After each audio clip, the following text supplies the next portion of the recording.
Welcome to my teaching learning session. I'm here, Sonal Singh Pawar, continuing as a BAG psychology teacher for you and continuing with BPCE 145 counseling psychology. We start with unit 2, where in the beginning we understood the introduction of counseling psychology. Today we are going to talk about the learning objectives of the counseling process. This is the first step of understanding how our counseling conducted in real life. How do we make sure that we as counselors are able to manage any kind of information which is associated to any kind of concerns which are associated to counseling, treat them and further associate. So let's go according to the index that we have today, which is first we are going to understand the introduction of what is counseling, then defining what is counseling process, importance of counseling process. Do we really need it? Then we are going to speak about stages in counseling process. We obviously go through a sequence of stages. Counseling process does not happen suddenly and randomly. It has a proper sequence. No matter which part of the world that you practicing it, it always has a sequence, but can differ in respect to the culture and societal norms. Also, we are going to talk about factors influencing counseling process. There are multiple factors that tell you that your counseling process can be different at different point of time and at different point of areas. Then we are going to speak in those factors. We are going to talk about physical setting, process factors, client factors, therapist factors that can impact it. We understand counseling process and introduce it. We need to equally understand that the ethical guidelines is the backbone of counseling, because this talks about not only the moral code of being as a counselor, but also talks about the guidelines, ethical principles that we need to follow while we are counseling our patient or client. And let's now begin with the understanding of what is counseling as per the index. Counseling is a professional and a very voluntary relationship coming from two people together, which is one which is going to help, which is the counselor, and the other which is seeking help, which is the client. Counseling processes are always very well defined and they are very well structured, which suggest, as mentioned, they are not random setting in any order. Counseling processes are very well defined from the beginning, even before we started counseling or sat for a session. We plan it accordingly and we provide it a structure. There are goals which are there during the counseling that can be achieved, which is we start with a starting point and we reach to the end point, which comprises of the aims and the goals. Then, speaking of counseling process, let's understand some features of counseling process that we are going to talk about. Counseling is a voluntary dynamic relationship and very professional in nature, structured and well defined. What is it there for? It's there for achieving the goal of the client. The goal of the client can be of anything. It could be modifying habits, wanting to achieve maybe there is a change in personality. There could be anxiety. There could be apprehension which is troubling them. There could be a sense of confusion that we have to clarify. So these are goals that are set that needs to be achieved by the end, which clarifying any sort of concerns of the client. Now coming to the process, how is the counseling process? Counseling process is very dynamic, which is ever changing, cannot be static. You cannot expect counseling to go in one wavelength. No, the frequency will go up, down, jump all the time. It's not going to be same. We start with a very different tempo of introducing one another in a counseling session, like as a counselor and a client, and there are many changes that you can, experience both as a client and a counselor. Then it is not a time, it's not one time event, but a process that consists of various of steps. So you don't assume that I'm going for counseling today, I will take one session and it's done. No, counseling is not just about one session, it's series of stages and steps that continue from the having a starting point, which is the beginning, the middle sessions and the end sessions, where the counselor facilitates the client in different aspects of their life, which is try to identify which the goal that has been identified by the client, is it really valid, is it really feasible. We try and identify, change and understand the difficulties of the client and further hence be able to achieve them. Also, counseling process, there are different stages. So once it's dynamic, it has different steps, cannot be static. Also, it has definable stages, which has recognizable transition, which is what you do in the stage one as a beginner and a beginning, which is developing a relationship, accessing situation, problem identification, then identifying goals, selecting strategies to do it, using the strategies and implementing, and then termination and follow up.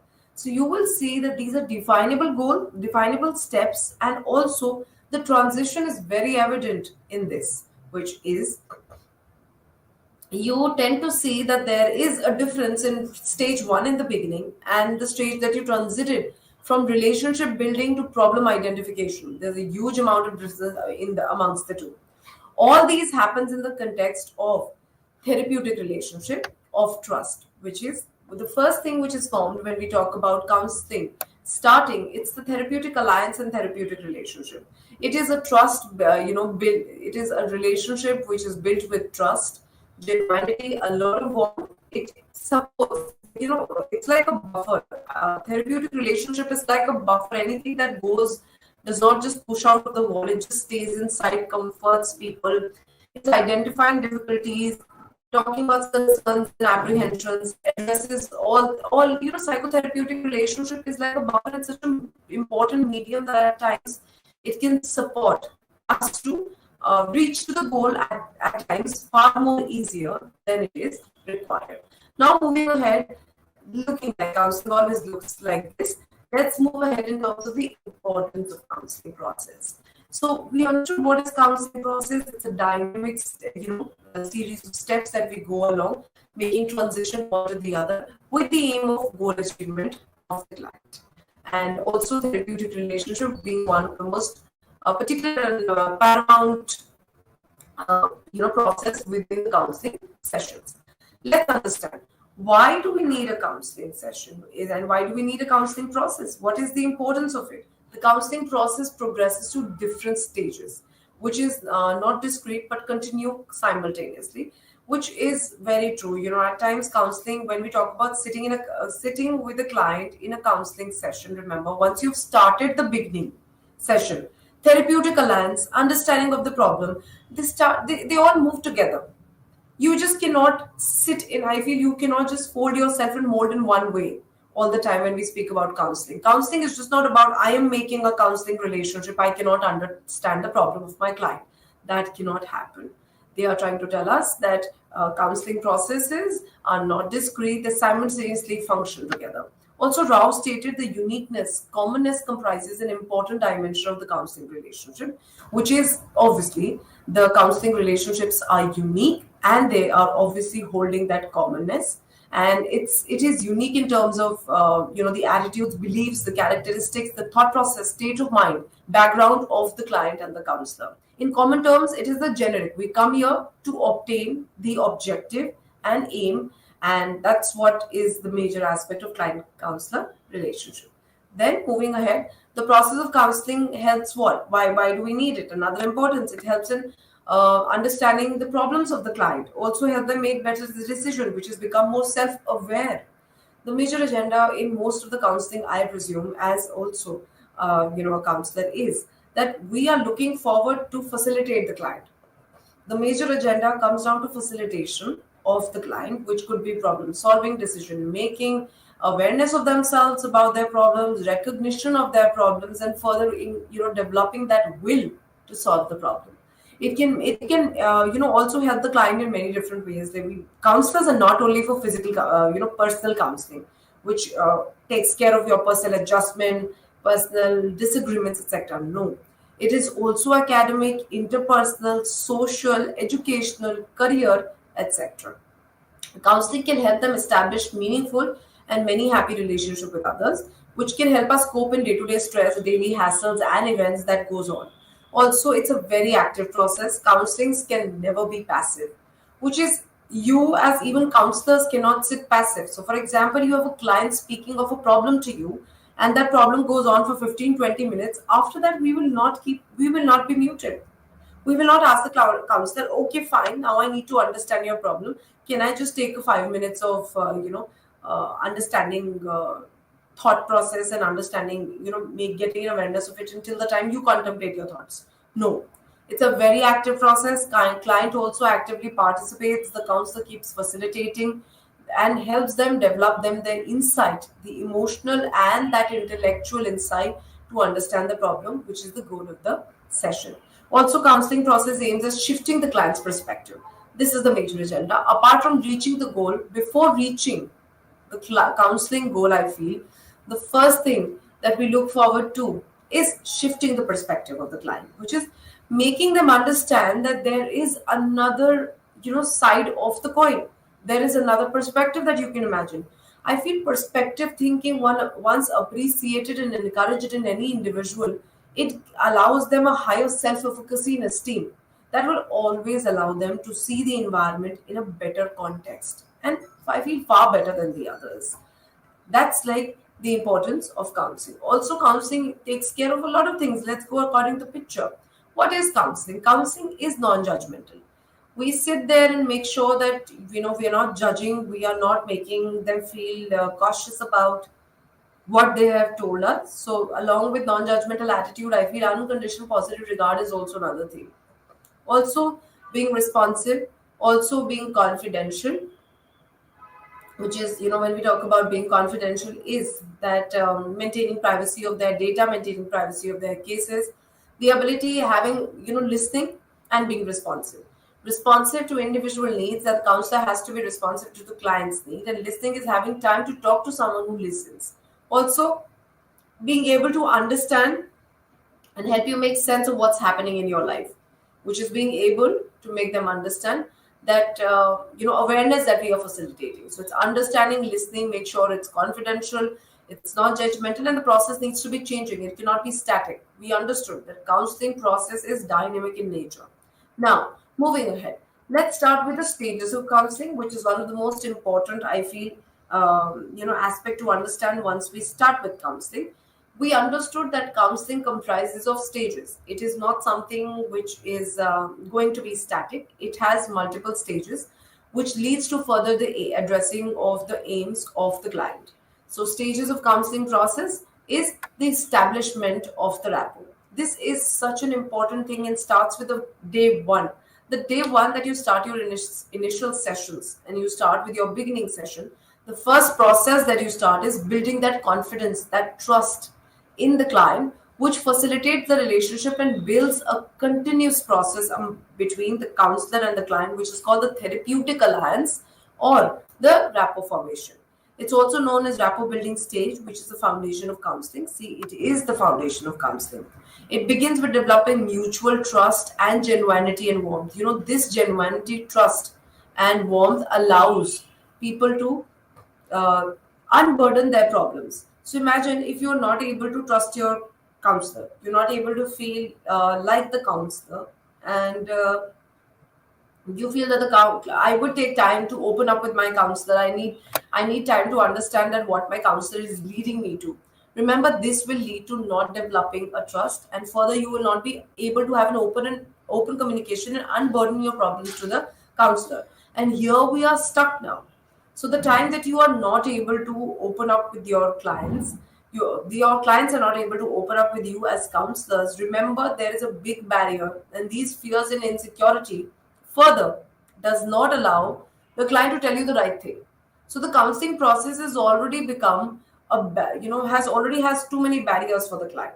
So this is why a mutual trust is extremely important, which involves empathy, genuinity, respect, warmth, effective communication. Being open-minded by counselor will facilitate a psychologically safe, secure, and supportive environment and a trusting relationship. Now moving ahead. Once as the stage of, let's take an example, the rapport building stage is completely formed. We move to now understanding the client's problem. Here the understanding and assessment both takes place, which is you becoming aware, okay, this is the starting point where I need to begin with, and how do I need to assess the starting point, which is what is the kind of assessment that you need to play, or what is the kind of assessment that you need to do. So this is the second stage where both understanding and assessment takes place. Understanding of client's problem. You need to this is like one of those first things that you need to do, which gives a complete head start. Rapport formation is like the buffer, building up the environment between the client and the counselor, building the environment to open up, building the environment to feel psychologically and physiologically safe. This allows them to further understand the problem better. So, understanding of the problem is the second step. Here, there's a crucial thing that comes in, which is assessment taking.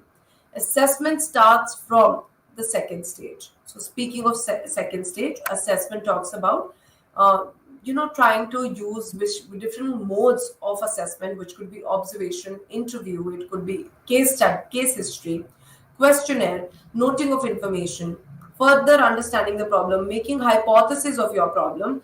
Thus, the counselor collects a huge amount of data. So the intake that we talk about, the first intake of interviews, that's like the assessment beginning.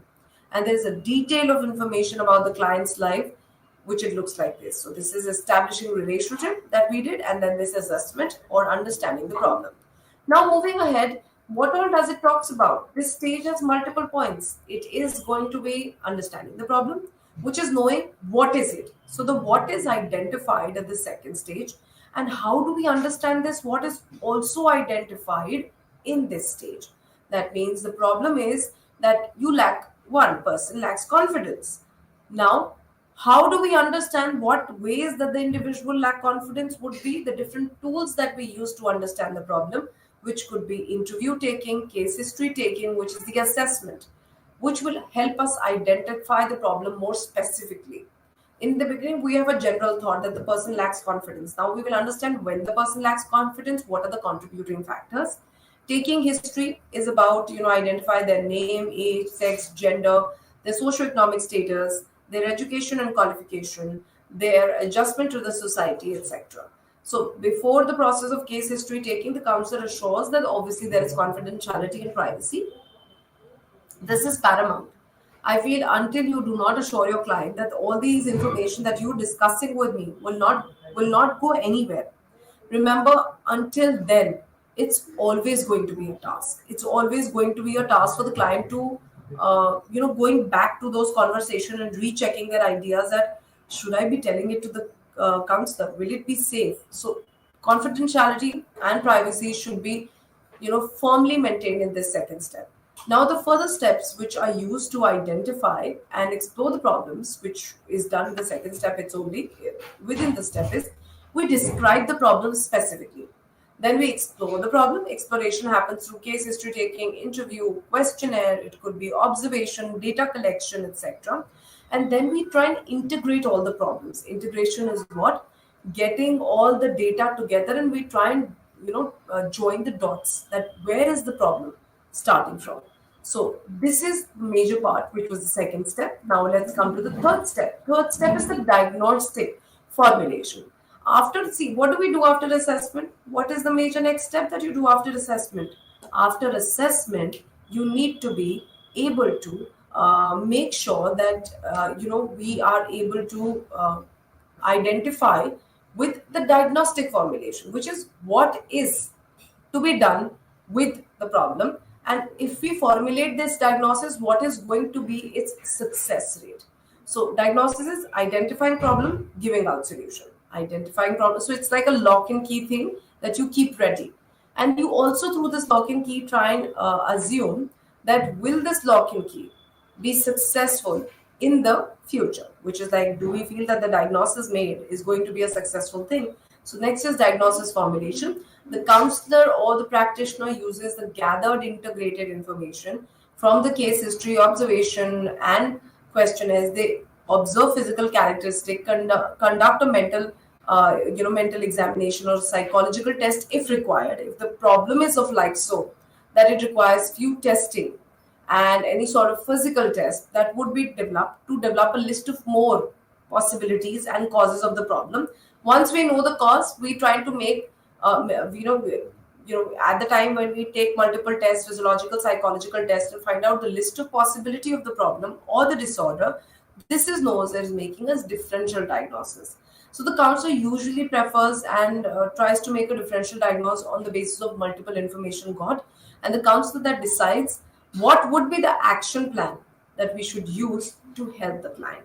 So after the diagnostic problem, the diagnostic formulation, we are completely firmly understanding the problem, and we are also understanding what is causing the problem and how we can solve it. Once we understand how we can solve it, we come to goal setting. Goal setting is extremely important. I feel this is one of those stages which actually marks you to the end point. It just tells you how successfully you reach in here. So the more confidently I feel a counselor reaches to goal setting actually dictates the success of the counseling session. Like the first in this session, the rapport formation and goal setting is, I feel, one of the most important sessions that we have in our counseling. So goal setting is an important step where we structure goals and identify it. It's an important step. It provides a structure and direction of the counselor and the client.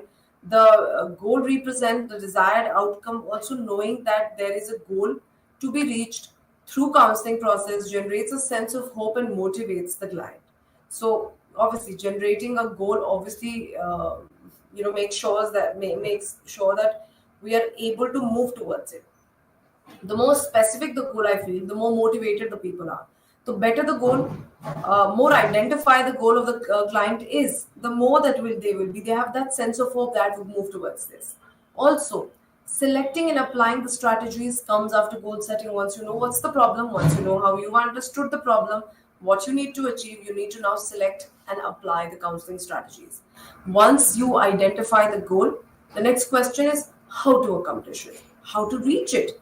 This is done by identifying and making a POA, which is plan of action. We prepare with the plan of action, bring positive changes in the client, enable them to resolve difficulties and live more effectively and happily.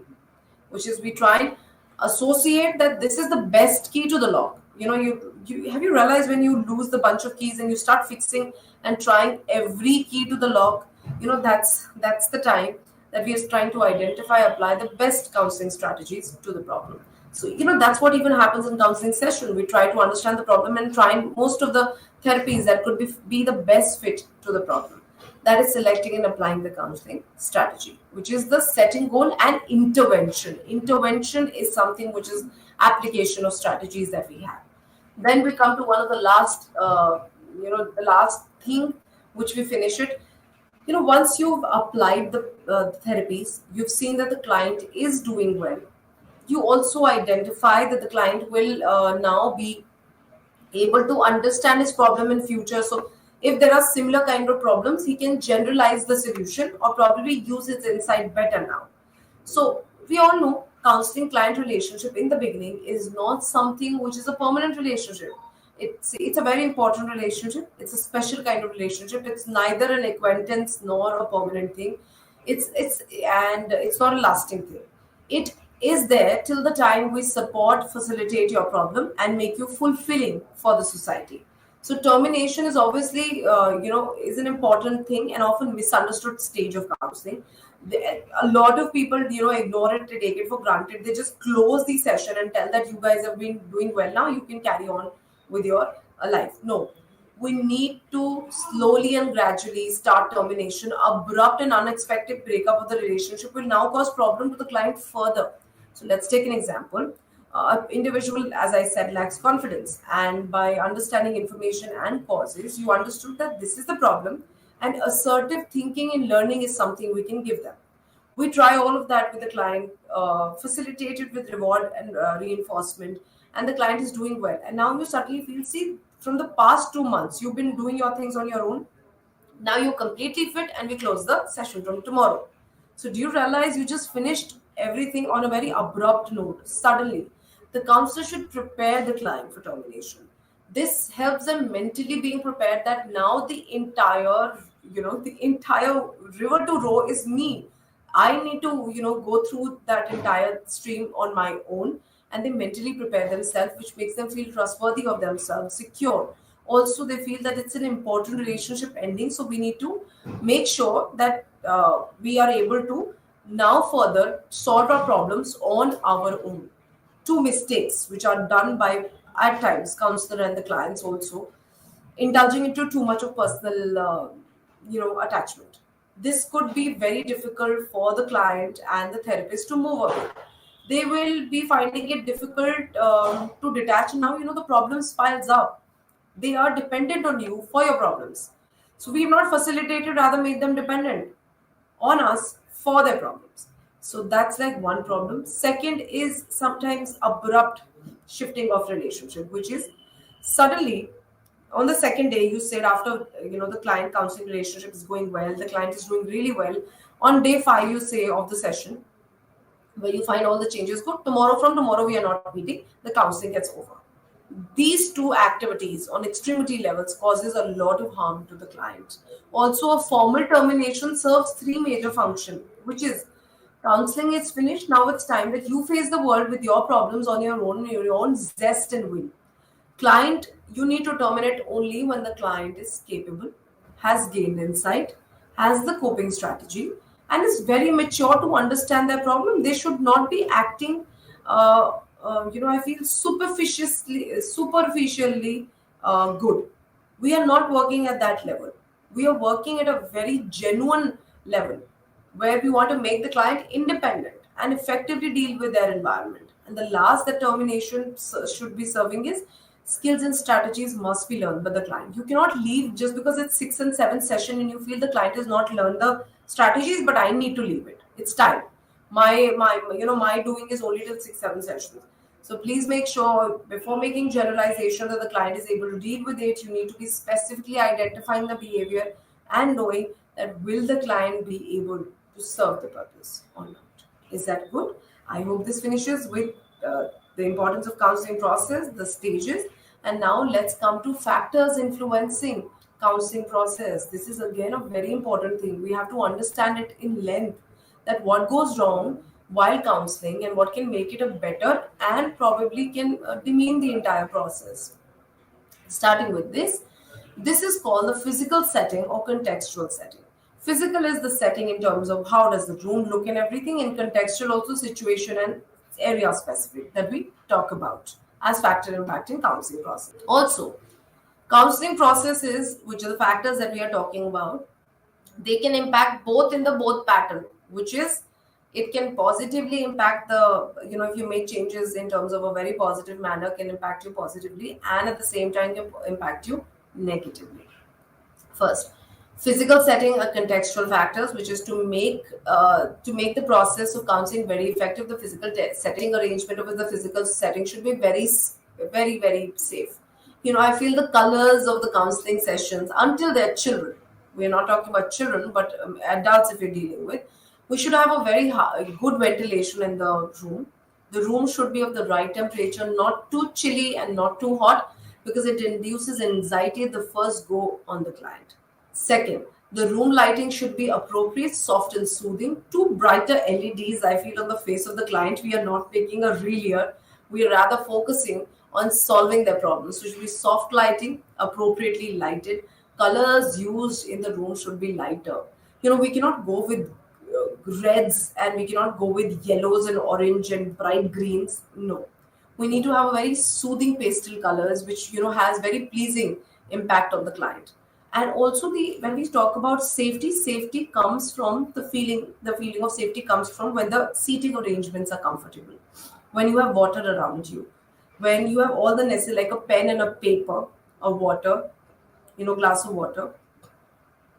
I feel also another thing that the seating arrangement of the client should be a 90-degree angle like this. The client should be seated like the way you find me seated towards the camera, like this.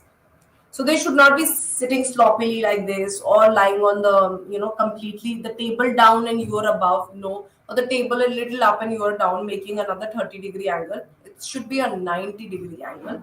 Also, the seating arrangement, when we talk about the client's counselor and the client, the table should be in between the counselor and the client. Remember, too many extra tables should not be a part of the therapy session. You should not have too many things to distract them. That causes distraction. No decorative items should be there in a counseling process. I feel, when we talk about a class, a mature class of, graduates and postgraduates, have you seen any sort of hangings and anything over there? We extremely prohibit this. Also, Benjamin in 1986 talks about the angle of seating, which is 90-degree angle from one another, so that the client can either look at the counselor, at the counselor straight ahead or look this. We should not give the opportunity to the client to get distracted and look around here and there and get distracted by a box of things for a decorative item from a wall hanging or something. No. Another important thing which Gerald Egan gave us in 2014, which is very recent, and this is something which is also should be maintained during interviews. I feel this technique is such a not dynamic, it's such a versatile technique, I would say, that it can be used at the time of at the time of your interviews, at the time of counseling seatings, and interviews of any kind we should use. This is called solar, which is sit squarely, which is you need to be sitting the 90-degree angle. Openly we should be sitting, leaning towards. The leaning should not be that you're completely over the table. Please, the leaning should be, we should be coming in front a little. You should not be lying like this, posturing easily like driving, sitting on the driver's seat calmly. No, you need to be leaning. There should be eye contact and responsiveness, which is raised responsiveness. So this is a solar technique, which is solar that we need to take in. And I feel what beautifully that I like about this technique is that this can be used in most of the formal conditions. So when we talk about formal conditions, formal condition is it could be an interview schedule of a child or what do you call this, a child, and a interview setting of that. Also at the times of when you go for bigger interview sessions around, that also is needed. So remember, you need to sit squarely, openly, leaning towards, and also there shouldn't be a lack of eye contact, and making sure there should be a lot of responsiveness. This was given by Giral in 2014. Extremely important, kept in mind when starting the relationship and when listening to the client. You cannot be just moving ahead here and the client is just talking here. No, a complete no. This is solar position, one of the best positions for people to practice as counselors. Also, another factor that we talk about is process factors. Process factors, when we speak about process factors, the process of counseling can be facilitated by putting in structure. So process ideally means you need to have hierarchy, you need to have some structure, clear expectations in the counseling process. The process means that you have a sequence, you have steps, you have expected clear patterns in every step. The structure gives a framework which both the client and the counselor can refer to have a clear understanding of the counseling process. So remember, if you enter a counseling session, and there are usually counseling session starts with the fact that they introduce themselves, they tell you this is something that we are dealing with, and this is something that you need to be associating to. This is our room, this is where you'll find us, this is this thing of yours. When they're informed of the information, or very clearly informed, and they also tell you, we are going to start today with this and further look forward to this, so that you be prepared and feel no anxious, do not doubt our intentions, and feel more comfortable. By doing this, we are not only adding structure and keeping the client informed, but we are also doing another thing. We are inducing safety in the environment by keeping them informed. So mutual understanding with the client and the counselor is extremely paramount. Then they'll identify their respective goals, that I'm here to seek help, so I need to understand what my counselor, expert counselor is saying. Also understanding the characteristics and conditions, including what is the fees of the counseling procedure, how long will it go on, what are the ethical guidelines, etc. Then we come to something which is the client factors after the process factors. Client factors, this is like the relationship between the client and the counselor depends on how they perceive each other. The client who actively participates in the counseling process, who have more successful outcomes in the counseling process than the ones who are passive. So if you assume that counseling is about just listening to the client and not even filled with energy and enthusiasm to move towards it, remember, counseling processes are never going to be accomplished. So to initiate any sort of success, remember, it needs to be an active process. Client needs to be equally contributing, and the counselor equally need to be contributing. Motivation is the key. The motivation to change is important. Also, another aspect is an important aspect here is the source of referral. Whether the client is self-referred, is coming from a third party. When it's self-referred, the client has come on his own. Should be assumed that there's an initiative to change when they come with the problem that I'm going through so and so disturbed interpersonal relationship. Remember, they are coming with the ideology to change themselves. So that is always there. Then there are some reluctant clients that lacks motivation. They are reluctant to do anything. They don't want to initiate. They don't want to tell your problems. They don't want to do an activity with you. They do not want to be in the counseling. The reluctant client usually reflects that. They may report dissatisfaction, premature termination. They don't pay interest. They look around, and this will lead to a prematurely termination, which is you'll have to terminate the thing when you feel that the counselor is least resistant. Then there are resistant clients, which is different from reluctant. Resistant clients are those who may want to be doing counseling but are unwilling, unready, or opposed to change, which is they are there, but they argue with their problem too much. They want to avoid any emotional pain or any emotional outburst or understanding intensively. Enhanced awareness is extremely important. If this is demanded by the session and your client is not giving in, remember these are some client problems which will decrease the motivation of moving from one step simultaneously to the other. Client level of motivation, their personality, their age, belief, cultural setup, prejudices and attitude held, their socio-economic background, gender and qualification status, and the disorders or the problems, comorbidity, etc., will affect the success of the counseling. So, client factors are also equally important. Now, moving to therapist factors. Speaking of therapist factors that we talk about, as we had client factors, we have some factors which are embedded in the counselor that we need to take care of. The counselor has an important role to play. They are the ones who are making the change and leading to the outcome. So their personal qualities, qualification is extremely important, and their competence is extremely important. Which is there are a number of qualities that the counselor should be exhibited. They need to be encouraging. They need to be supportive. They need to be patient listeners.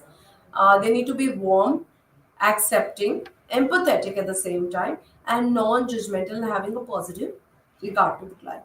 Also, we also take care of other few things is not getting overly involved with the client's problem, not identifying your problems with the client while counseling, making sure you are actively moving towards change. You should not be one of those let the client keep coming, let them keep coming. I will see when to terminate the problem. That ideology should not be there. You should yourself be very optimistic. Then we come by the concept of Okun and Kankrowitz. They stated in 2015, which is so recent, there are 5 characteristics a counselor must have. They said must possess self-awareness, obviously very important. We need to, put out honesty, congruence, genuinity, ability to communicate and share knowledge, and being able to communicate that knowledge. These characteristics also in the therapist is extremely important. Imagine a therapist not willing to make you change, not empathetic, not very open and warm, very rigid, doesn't listen to you much and keeps talking, and is not supportive, frowns at your problems at times when you tell something which is explicitly, as per the society, not very correct. All of this breaks the therapeutic alliance and relationships that we talk about. Now, moving ahead, we have some ethical guidelines also. So, which is when we have some principles which are ethical principles, there are some guidelines too that we need to take care of, which highlights the purpose. So, which the highlights the purpose of the ethical guidelines. Let's come back to the understanding again when we talk about this. Why do we needed ethical guidelines? When we understood what was the importance of the counseling process, we need to also understand what is the importance of ethical guidelines. Think about it, give it a thought.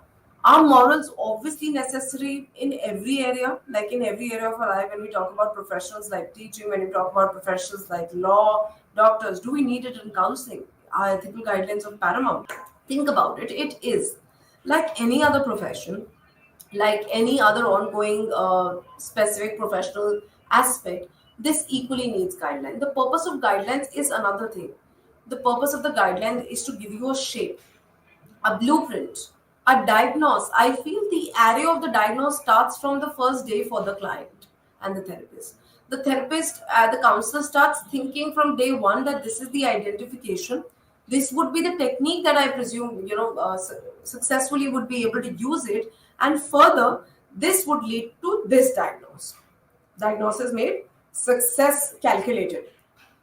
Imagine if there are no guidelines, there are no structure, there are no specificity which takes care of the identity, the credibility, the dignity of the two.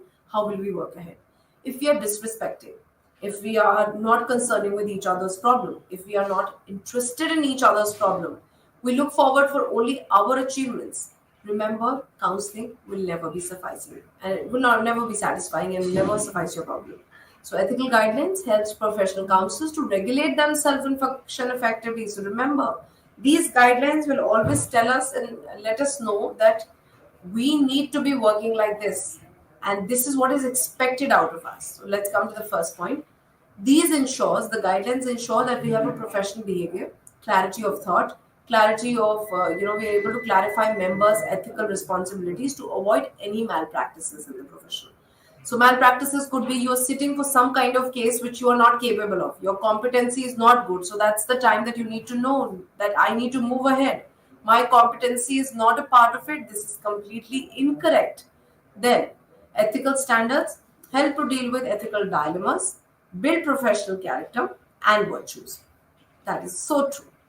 So, being able to follow the guidelines of ethics and follow guideline morals and principles, it also deals with the fact that you are removed from any sort of dilemmatic situation. So, you're in a dilemmatic situation, you know the client is not working with you, you will look forward to referring it to the third party.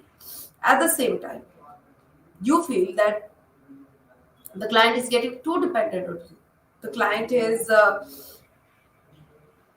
sorry, the client is not being able to function without your support and is always depending on you. There's a high dependency which requires an avoidance of attachment that will again avoid malpractices and tell you to help the client understand the boundaries of the counseling relationship. Ethical standards help deal with ethical dilemmas, build professional characters and virtues on both ends, which is very true.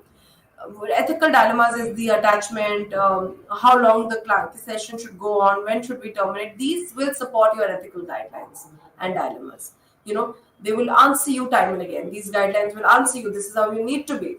Also, they can also protect professionals in the case of legal procedures and precedents of processing in ethical complaints. They also help in internal disagreements, which is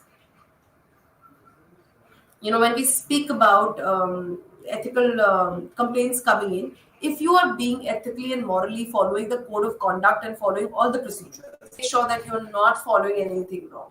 So that are the ethical guidelines and counselings. Let's move to one of the most important things that we come down to, which is the 5 ethical principle, which is given by Corey. Why ethics are so important? Why we're doing it again and again. A lot of things and a lot of counseling depends on ethics. The better that we follow these, I feel most of the time it will lead to your solutions earlier. The lazier that you are in terms of these ethics, the lazier that your results are going to be. So according to Corey, there are 5 principles which are given, very famous principles and quotes given by Corey, which is respect for autonomy.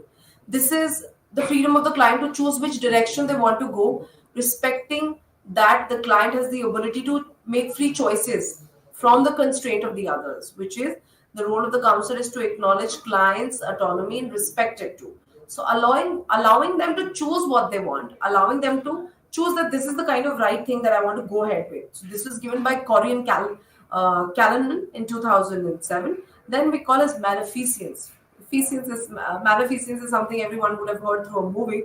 So did you realize how did it look like? So we practice non-maleficence, which is providing no harm, no threat to the client. This concept is derived from medical profession. Autonomy relates to the individual client, that non-maleficence refers to the ability of the counselor. Counselors have the responsibility to avoid any sort of pain, any sort of harm which can be given to the client. You need to avoid all situations. You feel the client is going to be threatened in situation B, you avoid such situation B. Again by Corey in 2007. Also beneficence. Beneficence itself says that counseling sessions should be started contributing to the client's benefit for their good. Counselor is expected to best provide their best assist their problems and come to solutions. Also, it refers to providing benefit to the client. Beneficence means benefit to the client. Then we come to something which is justice. Speaking of justice, I feel justice speaks about being able to be able to correct, fair, and solve the problem in a just manner. It is expected that counselor will act in a non-discriminatory manner to individuals or groups. And Foster Miller also stated in 1996 suggests that although justice instructs the counselors to act fairly, does not mean that individuals the same rather than equal. That means you should not use the same code of justice with everybody. You need to be equity. You need to follow equity, which is what is right for the what for what kind of people and for what kind of problem. Then we come last by Corey's thought is fidelity. Fidelity is so important. The trust in the relationship, that you do not spill the beans outside. You're being genuine to your client, being warm to the client, not making them feel inconvenient and uncomfortable. Such a paramount thing. Imagine a client coming and sitting with you and you telling them that it's okay that realize. We are giving a question mark on confidentiality, fidelity. We are giving question mark to beneficence, no benefit. As soon as you proactively devote everything to other people's benefit and here make people hear aloud the problem of the client, it is no self-interest and benefit of the client. So it's an inconvenient. So these are the principles. Further, let's go to the image that supports us too. Beneficence is proactively promoting best interest. Fidelity is honoring commitments, and fidelity is honoring commitment, maintaining the integrity of the counseling relationship. Non-maleficence is no willful harm should be given to the client. Don't put them at any risk. Autonomy is respecting their choices. Let them, self-determine their choice. Justice is respecting their dignity, making sure that you treat the treatment is all for the person and you are being correct to correct people. So when we say correct to correct people, this suggests we are able to, we're able to devise the right solutions and respect the dignity of the client's problems and associate to solutions accordingly. Never feel inferior about somebody. Never make them feel inferior. Please make them that everything is going to be fairly just, taken care of. And the last is social interest. Respecting the need to be a responsible citizen of society. We need to make sure we need to go to the right people. Social interest of the society is equally important. This was given by Corey. These were the major five that we just discussed. Respect for autonomy, fidelity, beneficence, non-maleficence, and fidelity. 5 Corey's concept to be followed always by counselors. Now coming to some ethical practices that we need to do. This will just wind up quickly. These are general practices that we all should need to do. I feel informed consent, extremely important. You can just let the client say, okay, you come in, I start the session. No, there's an entire application that they fill in, which fills in their relevant information that makes them agree that I'm coming here with my informed consent, which is I am coming with giving my consent here. No one's forcing me to come here. There is no coercion which is happening. Confidentiality, paramount, will always come again repeatedly, which is it's important to maintain privacy of the client. Then record keeping. This is an ethical duty that you record keep all the information, data collected, everything in a safe place without the access and you should not be compromising privacy and confidentiality here, which means you need to maintain the privacy of the data, making sure that all the records also are kept correctly, but they should not to be for the public addressing. They should not be given to the public. That's extremely wrong at our end. Then privacy of the client is important, which is physical privacy and psychological privacy. Physical privacy is making sure that your room is comfortable, it is good. Physical privacy is just in the beginning that we talk about the counseling process. Your place should be comfortable, secure, should not devoid privacy of the client. Make sure your counseling room should all glasses and people can see through it and they know that this person is coming for counseling. They can label him, they can talk about him. This is physical privacy. Apart that, psychological privacy, which is all the information and data to be kept intact, only to be discussed under an exceptional condition if the person is threat to the society, person is threat to himself, or person is threat to somebody specific, or himself also. So that's the time we can look forward to making changes in this code. Then elevating the client's distress and suffering. This should be the only agenda of the client. Please don't sit there thinking, I will solve my problem also. This person has problems of not feeling, charged up, and they are very lazy, and they have got defeats in their life just because of being ignorant. I will also solve my problems with him. No. Elevating the client's problem. The client should always be at the center. They should always be at the center, not gaining any sort of personal. Try not gain any personal benefit out of a counseling session. it is extremely paramount to put this in your mind that counseling sessions are pertaining to solve the problems of the client, not of the therapist. You do not come here for yourself. You come here for people. So if you have a concern with yourself, you should not be doing a counseling therapy. Then, speaking of the fact that there is integrity of the practitioner and the client's relationship, which is making sure trust is maintained, respect is maintained, fundamental aspects. You like I'll give you an example for this. This is such an important thing to understand. Client disclosing something which is not very appropriate, and we are like, really, you did this? How could you? This is disrespecting. The client came here with the thing of being accepted unconditionally, unconditional positive regard, empathy. Empathy is what? That we feel the problem of the client similarly like the client is feeling. So we are actually devoiding the client of all of the trust and the respect that we could have given to them. So did you realize these when practiced? Imagine if the person doesn't. Let's do an outgo of this. A person is coming to you without any consent. Remember, if they do not give their consent, they can just vanish out of the counseling session anytime because they've never given their consent to be a part of the counseling session. Not having confidentiality will spread a bad mark about you and also bury in a lot of trust issues in the client. If you do not keep record, remember the follow-up conditions and the follow-up cases are going to be a trouble in you. You, when do not keep the records of your client of their psychological and physical record, you will never go back to the data, and you need to keep the data also private. Then privacy of the client, which is again confidentiality. Privacy is making sure that you keep their physical and psychological privacy. Do not disclose it with people. Do not discuss it.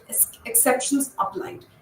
Then elevating. Don't go to the therapy session like a therapist talking about the fact that talking about the fact that my client is very similar to me. I will also solve my problem the way he is doing in between. So I will also be able to get a solution, and my client will also be. Then is integrity of the client person relationship. Now what? Imagine getting too attached with your client. You yourself will not be able to leave the counseling case. You will keep telling them, keep coming, keep being a part of it. Come again, and you'll always be telling them that follow up is the least thing. Another thing, respect for human dignity and rights. Counselors should be sensitive about the socio-cultural environment and background of the client before forming any opinions and viewpoints or forming a prejudice, becoming judgmental. I feel knowing the socio-cultural aspect is the duty of the therapist and the counselor.